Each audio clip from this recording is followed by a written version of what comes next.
Hello there you guys, welcome to one of my videos. Ollie in or Ollie out? Now, I'm Ollie in at this present time. I think he does deserve another season. And there'll be some other Man United fans that are Ollie in. But there'll be also some Man United fans that are Ole Gunnar Solskjaer out, reflecting on our loss to Villarreal in the Europa League final. But there was a lot of United fans that were demanding Ole out before the Europa League final. I can assure Solskjaer is not the long-term manager for Manchester United. And I presume a lot of United fans will agree with me on that aspect. Solskjaer has not yet won a trophy as Manchester United manager. We haven't won a trophy for 4 years now. That's nowhere near good enough to our standards. Solskjaer did say that last season wasn't a successful season for Man United. He accepted that. Next season is massive for Solskjaer, and I think he's aware of that. Next season he's got to exceed expectations if he is to remain Man United manager. If we start next season off badly, then I think Solskjaer will be back under pressure. And then he probably will end up getting sacked. Question is, if we do eventually decide to sack Solskjaer, who will come in to replace him? I think we've got to get someone in with the big club mentality. Someone who's got a proven pedigree. Yeah. Solskjaer has endured 2 full seasons at Manchester United. He's been in charge of the club for around 29 months now, so that's over 2 years.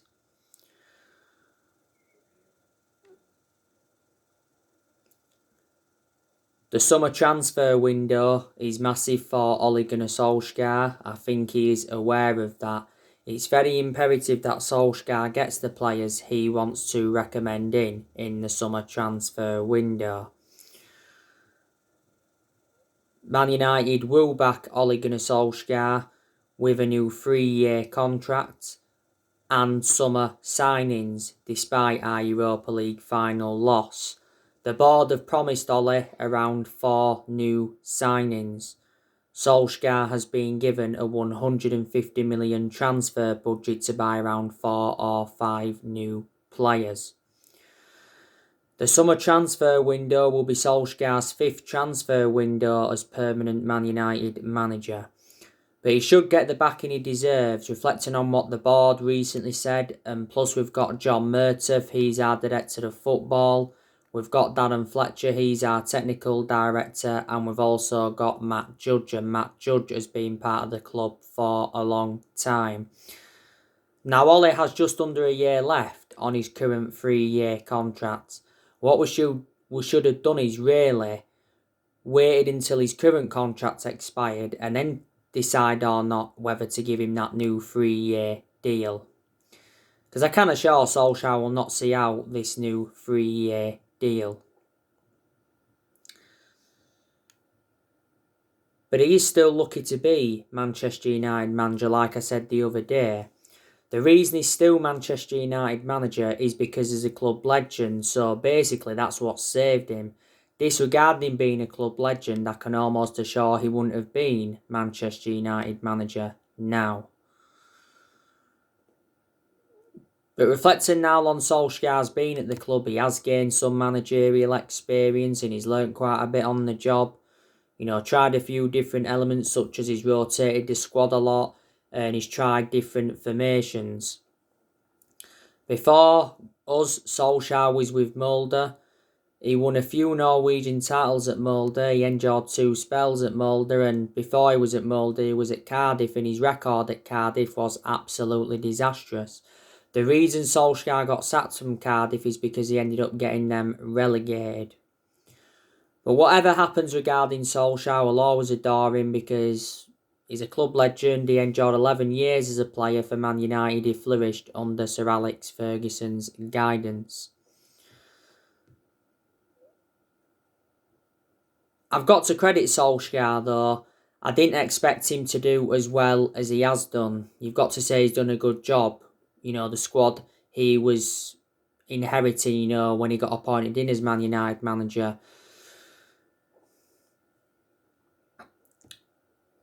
Got to credit him in quite a lot of other aspects as well.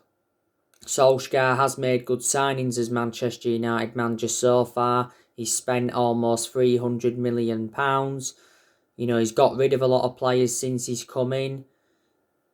His second full season last season, he got us a second place finish in the league. That wasn't an achievement, but you know, you can see that progress was made from Solskjaer's first full season. Last season, went the entire season without losing away from home in the league. That's a record.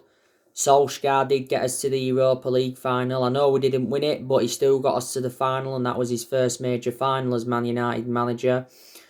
He got us to the FA Cup quarter-final. He got us to the EFL Cup semi-final.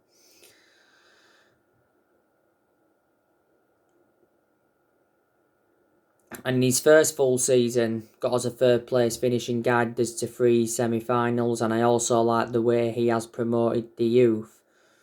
My concerns about Ole is that he hasn't got a proven pedigree as a manager, and his decision making also concerns me. We did appoint Solskjaer in December 2018 to replace Mourinho. He's been permanent Man United manager since March 2019.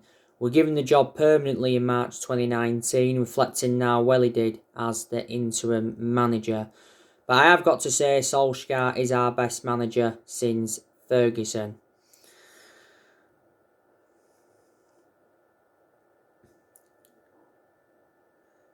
I think Man United can challenge for the Premier League next season if we recruit well in the summer transfer window.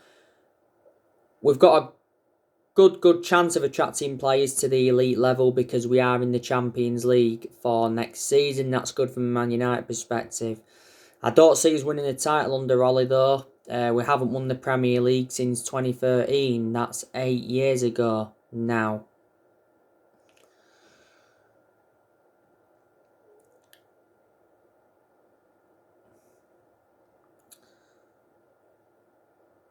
Obviously, there's a lot of players that Manchester United are looking at.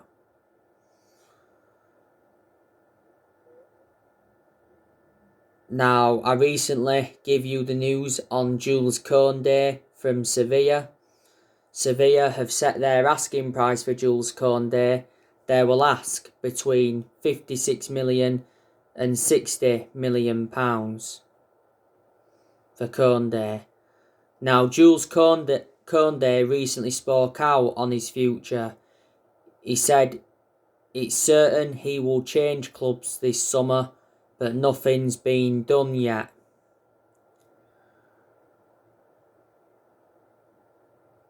Man United, Arsenal, Chelsea and Barcelona are all in for him. At one point, it said Sevilla were demanding £68 million. I think his performances for Sevilla have been very, very good. He's been at Sevilla around 2 years now. He's got a contract with them until 2024. I think his release clause is around £78 million. Sevilla paid £21 million for him from Bordeaux in the summer of 2019. I think if Jules Koundé come to the Premier League, he'd exceed expectations and he'd complement Harry Maguire very well in our back line. Man United still want the centre-half despite Eric Bailly signing a new contract last season. Rafael Varane, he's on our agenda. I think there's a lot of United fans that are very sceptical that we'll get Varane because recently Rafael Varane rejected Manchester United. Real Madrid have decided to sell Rafael Varane. Defensor Central recently said that Man United and Chelsea are prepared to double his wages. Raphael Varane not so long ago spoke out on his future. He said it's unlikely his future will be resolved for the summer's European Championships. Man United have already been in talks with Raphael Varane's representatives. Liverpool held exploratory talks not so long ago. Real Madrid are demanding £60 million. Real Madrid did reject a £40 million bid for Varane. But last season Varane did say that he's keen on the move to the Premier League. At one point Chelsea were the favourites to get him. Raphael Varane's contract talks with Real Madrid stalled a while ago. His current contract expires next year. Back in 2018, Woodward was prepared to sanction a £100 million move. Went in for Varane 10 years ago. Real Madrid paid just €10 million for him from Lens. He's been a long-serving player at Real Madrid. He's enjoyed like 10 years with them and he's made over 300 appearances in all competitions and he's won 18 major honours. Varane, if he came to us, he'd be a great addition to the squad. The reasons is because he's a world-class centre-half, he's highly experienced, he would exceed expectations in the Premier League and he's got a good proven pedigree as a player. On my last video, I give you the news on Jan Oblak from Atletico Madrid. Recent narratives have said that Jan Oblak could be set for a transfer. Jan Oblak has spoken out on his future. He said he's in no hurry to leave Atletico Madrid and he insists that he's happy at Atletico Madrid. But he's admitted that he could be sold if Atletico Madrid need to raise funds. Atletico Madrid value Jan Oblak at £70 million. He's got a contract with Atletico Madrid until 2023. He's got a release clause of £103 million. He's played over 300 games for Atletico Madrid and he's been a long servant with them. He's enjoyed 7 years with them. He won his first La Liga with Atletico Madrid last season. There's obviously been talks of a Jan Oblak and David De Gea swap deal. You know, it says Man United are preparing to offer David De Gea as part of a swap deal for Oblak. Because it looks very, very likely that De Gea is going to be leaving Man United in the summer transfer window. I think Man United will sign Jadon Sancho this summer. It said earlier on today that Man United could launch a bid for Jadon Sancho after a secret transfer meeting. Jadon Sancho has almost agreed the personal terms with Man United. And Man United prefer Jadon Sancho over Harry Kane. We're no longer in for Kane now. Dortmund will accept around 80 million for Sancho. He did say recently that he wants his future resolved before the start of the Euros. And he has Man United transfer hopes as Borussia Dortmund are looking for replacements. Not so long ago, Borussia Dortmund told Jadon Sancho that he can leave the club this summer. And Solskjaer made him a transfer priority. Sky Sports recently said that Man United do remain in talks with Jadon Sancho's representatives. And Man United is the most realistic destination for Sancho. Sancho favours a move to Man United over Chelsea.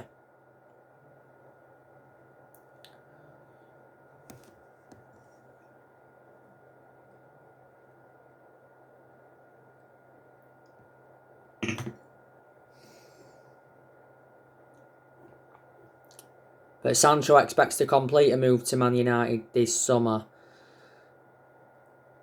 Borussia Dortmund earlier on this year did confirm that they've got a gentleman's agreement with Sancho that will allow him to depart Dortmund this summer, and the Manchester Evening News did say that Sancho is pushing for a transfer out of Dortmund. Oh, it'd be a great signing for Manchester United. You know, Sancho will fit our team perfectly. He's predominantly a right winger, and obviously Man United need a right winger. He will assure us goals. He's also very good at creating chances. He's still young. He's got a lot of development in him. And plus, he's got a very, very good friendship with Marcus Rashford. You know, he talks to Marcus Rashford a lot. Solskjaer recently said he believes the signing of Jadon Sancho will be enough to make us competitive. I don't agree on that aspect. We need more than Jadon Sancho. Sancho was our number one priority target though last summer. You know, the personal terms had been agreed, the agent fees had been agreed, and the contract had been agreed. But the reason we didn't get him is because we was reluctant to meet Borussia Dortmund's 108 million valuation. We was only willing to pay so much up front.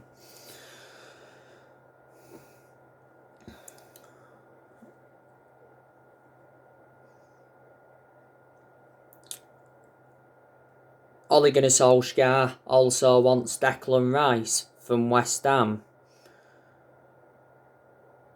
It recently said that Man United are set to put in a bid for Declan Rice to test West Ham resolve. West Ham value Declan Rice at £100 million. We're also going to focus on the outgoings this summer rather than the incomings because there's still players that need to leave Manchester United. Solskjaer did say though not so long ago there may not be many outgoings. The players I think need to leave is De Gea. He definitely needs to go. Romero needs to go. Lee Grant needs to go. Phil Jones needs to go. We need to loan Brandon Williams out. We need to get rid of Delors permanently. We need to get rid of Andres Pereira permanently. We need to offload Matic. We need to offload Donny van der Beek. It recently said that Donny van der Beek is set for showdown talks with Solskjaer over his future. We need to offload Juan Mata.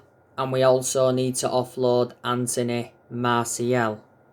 The players we do sell in the summer transfer window will generate money and it will help us with our rebuilding process.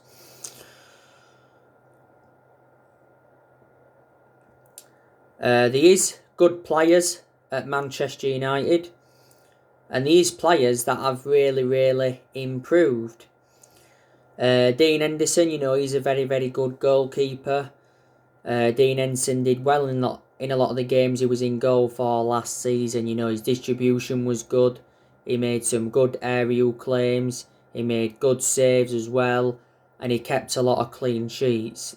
The bad games Henderson had last season was the 3-1 win against Burnley. Looked shaky off his touchline, and he was bad in the 4-2 defeat to Liverpool because he made some errors.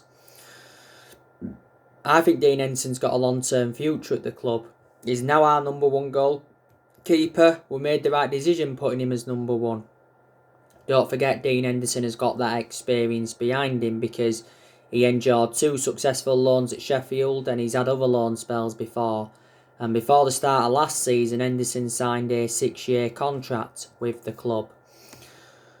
Luke Shaw, I also think, you know, he's improved. Luke Shaw was our best player last season, you know, in a lot of his games. He got into good positions. He created good chances for his teammates. He showed very good attacking intent.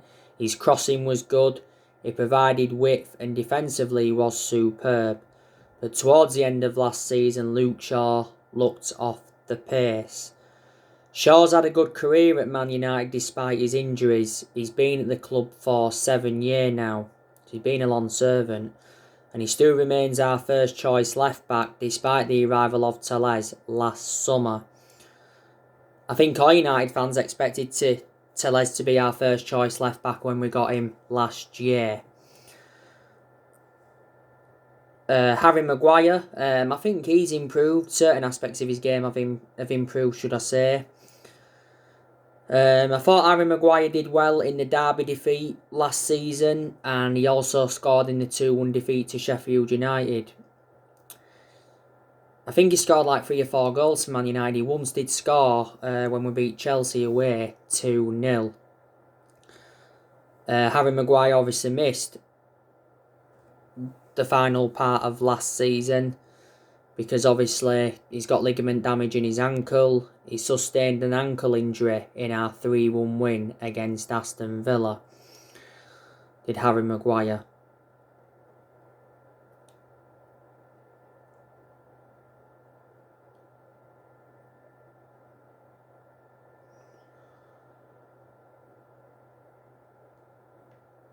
And yeah, he was definitely a big miss for that Europa League final. Maguire obviously travelled to Gdansk, but he missed the final training session. We certainly overpaid for Harry Maguire. We got him in a deal worth £80 million. So he's the most expensive centre-half in the world at the moment and the second most expensive signing at the club. Eric Bailly, I think he's also a very, very good centre-half. But my element of concern about Eric Bailly is too injury prone, so in that aspect he is a liability. Not so long ago, Eric Bailly signed a new contract with the club until 2024. Been at the club a few years now, Eric Bailly. We got him from Villarreal back in 2016 for £30 million. I think Tuanzebe's did well towards the end of last season. Obviously played in the final game against Wolves, put a good performance out. Played against Leicester as well. The best game I recall Tuanzebe having was PSG. I think there's some Man United fans that are saying Tuanzebe should get more opportunities. A lot of United fans wanted him to start the Europa League final. Obviously, he didn't start the Europa League final though. And Wan-Bissaka, I've got to say, he's really, really improved. But Wan-Bissaka's still got to show more in the final third. He's still not attacking enough. And there was some games last season, though, where he did show some good attacking intent and got in some good positions and put good crosses into the box. But he's got to show it persistently, that. But defensively, Wan-Bissaka has always been superb. We got Wan-Bissaka in a deal worth £50 million from Palace in the summer of 2019, so he's now endured 2 full seasons with us. But he is one of the best right-backs we've had since Gary Neville, and I'm convinced he can emulate into the next Gary Neville.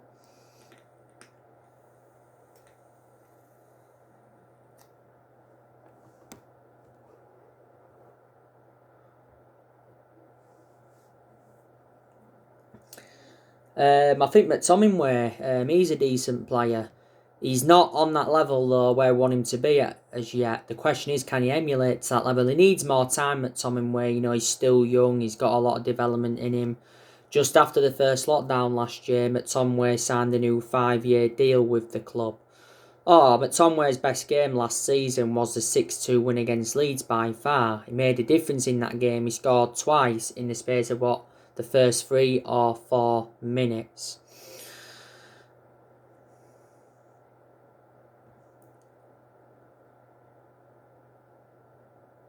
Paul Pogba, you know, he's also improved in recent months. You know, we've been getting the best out of him. Paul Pogba does bring creativity to the team.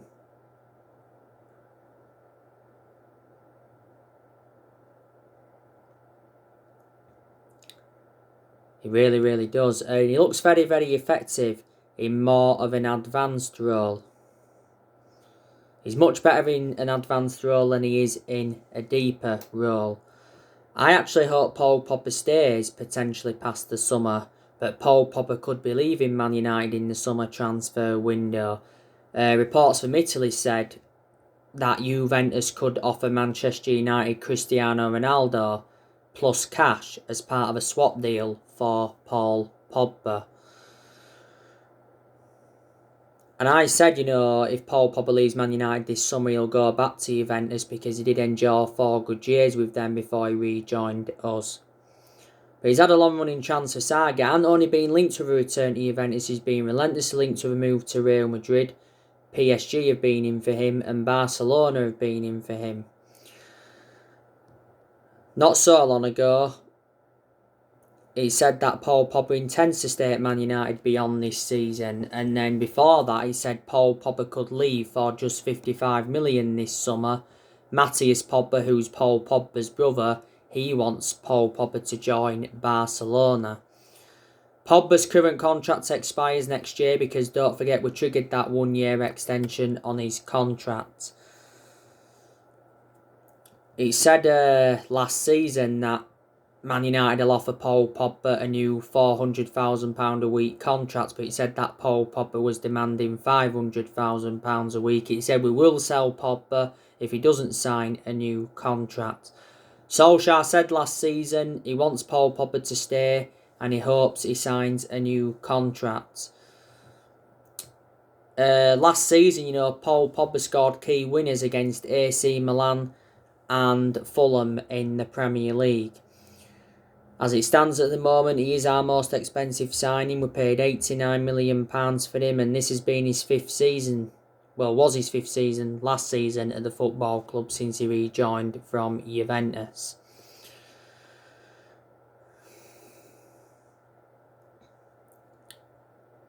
And at one point, he was out with a thigh injury. He's had a couple of ankle injuries at Man United, so he's sustained a few injuries at the club. Bruno Fernandez, he's obviously a very, very good player. Bruno Fernandez has made a difference in the team. In a lot of his games at Man United, he has been very, very consistent. But there's also been quite a few games where he's looked off the pace, but we have overplayed him. Bruno Fernandez is our best player and he's one of the best signings we've made since Ferguson retired.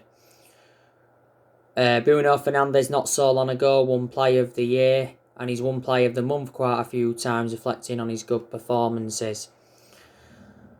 He said towards the end of the season that Bruno Fernandez is set to sign a new contract worth £200,000 a week. So reflecting on that, we're going to be doubling his wages because at the moment he's on £100,000 a week.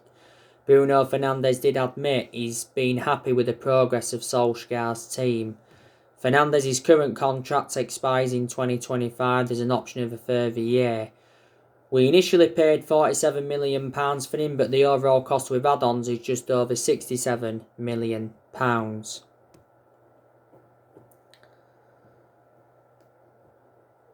He's been at the club now over a year. Predominantly plays as a number 10. Mason Greenwood, he's also very, very good as well. He's been an absolute revelation since he broke into our senior squad. Despite Greenwood going a long time without scoring, Greenwood made his senior debut in 2019 and he's been a United player since the age of 7. So he's been part of the club for a long time, and last season Greenwood signed a new 4-year contract. Sometimes we play Greenwood centrally, sometimes we play him on the right, but where we seem to play him, we seem to get the best out of him most of the time. Edinson Cavani, he's also very, very good as well. Cavani's made a fantastic impact since he's come in. We know that he's staying for next season because not so long ago Cavani signed a 1-year contract. That was confirmed by Fabrizio Romano. Marcus Rashford, he can be good when he wants to be, but he's enjoyed his pad periods. I thought Rashford was poor towards the end of last season. He really, really was. And he's become injury prone at Man United because he has now sustained quite a few injuries. So there you go. Obviously, the news regarding Woodward. Woodward's going to be standing down at the end of the year because it got announced earlier on this year that he resigned as Man United vice chairman. Woodward's had a 16-year association with the club, obviously with being trying to get the Glazers out. There you go, and Ollie, he's our 4th permanent manager since Ferguson. The 3 managers we've sat since Ferguson was Moyes, Van Gaal and Jose Mourinho, and we're not even really known as a sacking football club. So anyway guys, I'll be back on with more videos tomorrow. Drop your comments, likes below on the channel. If you do, consider subscribe as always, and take care. God bless. See you all again very, very soon. Thanks for watching.